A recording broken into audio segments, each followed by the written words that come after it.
એક મોટા માણસ હતા. તેઓ ખૂબ જ પ્રભાવશાળી હતા, પરંતુ એમના મનમાં ઘણા જ દુર્ગુણો હતા. સમાજ સેવા તથા સુધારા માટે તેઓ જરાય સંકોચ ન રાખતા. કોઈ તેમને પૂછે તો કહેતા, હું જનતાને જાગૃત તથા શ્રેષ્ઠ બનાવું છું, લોકોને સાચી દિશા બતાવું છું અને આગળ ચાલવાની પ્રેરણા આપીને તેને મારું કામ કરું છું. એકવાર તેઓ એક ગામમાં ગયા. ત્યાં તેમને એક સંત વિશે સાંભળ્યું અને તેઓ તે સંત પાસે દર્શન કરવા જાય છે. અને દર્શન કરવા ગયા.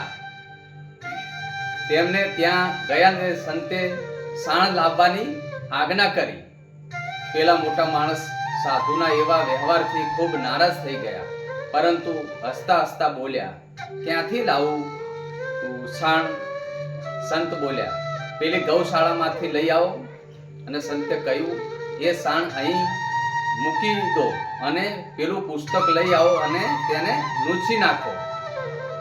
મોટા માણસે કહ્યું, મહારાજ ગુરુદેવ, પેલા હું હાથ ધોઈ લાવું, એટલે કે હાથ ધોઈ નાખું અને પુસ્તક સાણથી ગંદુ થઈ જશે. સંત ગંભીર સ્વરે કહ્યું, પુસ્તક લૂછવામાં તમને વિચાર આવ્યો, પણ ગંદા હાથ ના લીધે પુસ્તક ગંદુ થઈ જશે. પરંતુ આટલા મોટા સમાજના દોષો દૂર કરવા નીકળ્યા છો, તો એની પહેલા મારે તમને કહેવું છે, તમે માંસ ખાઓ છો, તમે દારૂ પીવો છો, તમે જુગાર રમો છો? પેલા મોટા માણસે જવાબ આપ્યો, હા બાપુ, હા ગુરુદેવ. તો પહેલા તમારા મનની ગંદકી દૂર કરો અને ગંદુ મન લઈને જ્યાં જાઓ છો ત્યાં તમે ગંદકી ફેલાવો છો. પેલા મોટા માણસે સાધુની આ મહાનતા પોતાની તુચ્છતાનું ભાન લાવી દીધું અને સમાજ સેવા કરનારને પેલા પોતાના દોષો દૂર કરવા જોઈએ. વાસ્તવમાં આત્મસાધના અને સમાજ સેવાની સાચી ચાવી છે. પેલા મોટા માણસને કહ્યું, સંતે ગુરુમંત્ર લીધો છે? મોટા માણસે ના પાડી, ના ગુરુજી. તો પછી ગુરુમંત્ર લ્યો. ત્યારે મોટા માણસ કહેવાય છે.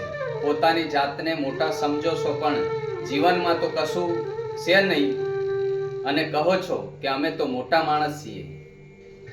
જ્યાં ત્યાં ખાવું, જ્યાં ત્યાં પીવું અને કહો છો કે અમે તો મોટા માણસ છીએ. પહેલા તો પોતાની જાતને ઓળખો, પછી કહો. સંત કહે છે, આ લોકશાહી છે.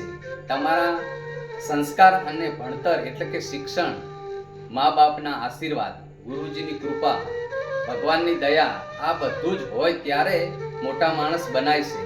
એમ નથી બનાતું. સંત ફરીથી બોલ્યા, હે મા બાપુ, હે વડીલો, હે યુવાનો, હે મોટા માણસો, જીવન સારી રીતે જીવવું હોય તો ભારતની સંસ્કૃતિ કદી ભૂલશો નહીં. અને આજના જમાનામાં તમારી પાસે સંસ્કાર અને શિક્ષણ હશે તો જ સમાજમાં તમારું સારું કામ કરી શકશો અને સમાજને આગળ લઈ જશો. જોઈ લો, કોઈ પણ સમાજ શિક્ષણથી અને સંસ્કારથી જ આગળ આવે છે. તમારી પાસે 100 વીઘા જમીન કે 50 વીઘા જમીન હશે, પણ શિક્ષણ નહીં તો બીજી કે ત્રીજી પેઢી ખલાસ થઈ જશે. પેલા મોટા માણસની આંખો ખુલી રહી ગઈ. જય માતાજી. રાધે રાધે.